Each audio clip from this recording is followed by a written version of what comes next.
আমি গোল্ডের ডেলি ফরকাস্টটা নিয়ে অ্যানালাইসিস করব, মার্কেটের মুভমেন্ট কী হতে পারে। তো তার আগে আমি বলে নিই, আমার ইউটিউব চ্যানেলে আপনারা সাবস্ক্রাইব করে নেবেন।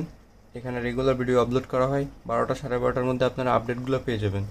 তো এখন যদি আমরা মার্কেটে চলে যাই, তাহলে আমরা এখান থেকে 4 ঘন্টার চার্টে একটা রেঞ্জ দেখতে পাচ্ছি, মার্কেট একটা রেঞ্জের ভিতরে। তো আমরা যদি এখানে 1 ঘন্টার চার্টে যাই এখন, তো এখানে 1 ঘন্টার চার্টে আমরা দেখতে পাচ্ছি যে একটা স্ট্রং সাপোর্ট জোন ছিল, কালকা বলছিলাম এই জোন থেকে একটা বাই পজিশন আসতে পারে।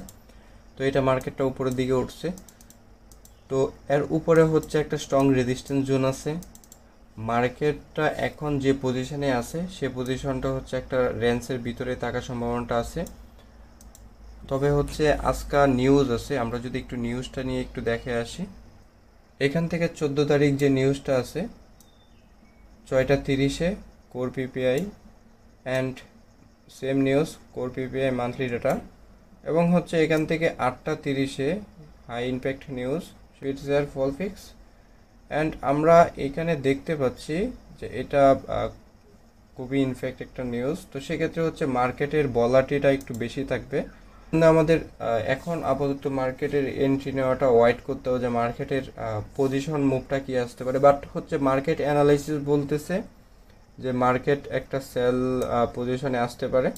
আমরা সেটা কিভাবে বুঝলাম, যদি এখান থেকে আমরা দেখি তাহলে হচ্ছে এখান থেকে রেজিস্ট্যান্স থেকে সাপোর্ট থেকে আবার রেজিস্ট্যান্সে, দেন নিচ দিকে আসার সম্ভাবনাটা এখান থেকে পসিবিলিটি আবার উপরে যাওয়া।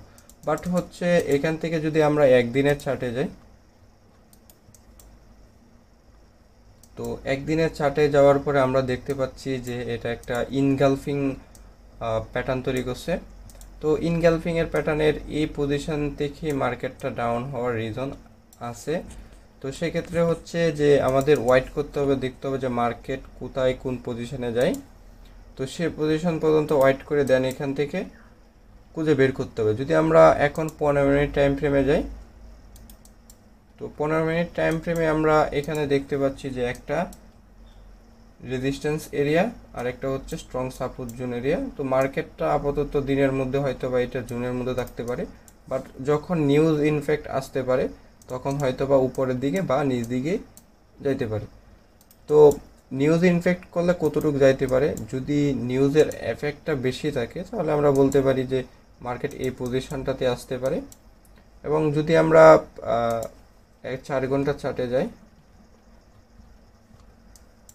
মার্কেট এই পজিশনটা যদি সাপোর্টে আসতে পারে, আর পরবর্তীতে যদি নিউজের ইম্প্যাক্ট একটু বেশি থাকে তাহলে উপরের দিকে মার্কেটটা ওই পজিশনে যেতে পারে।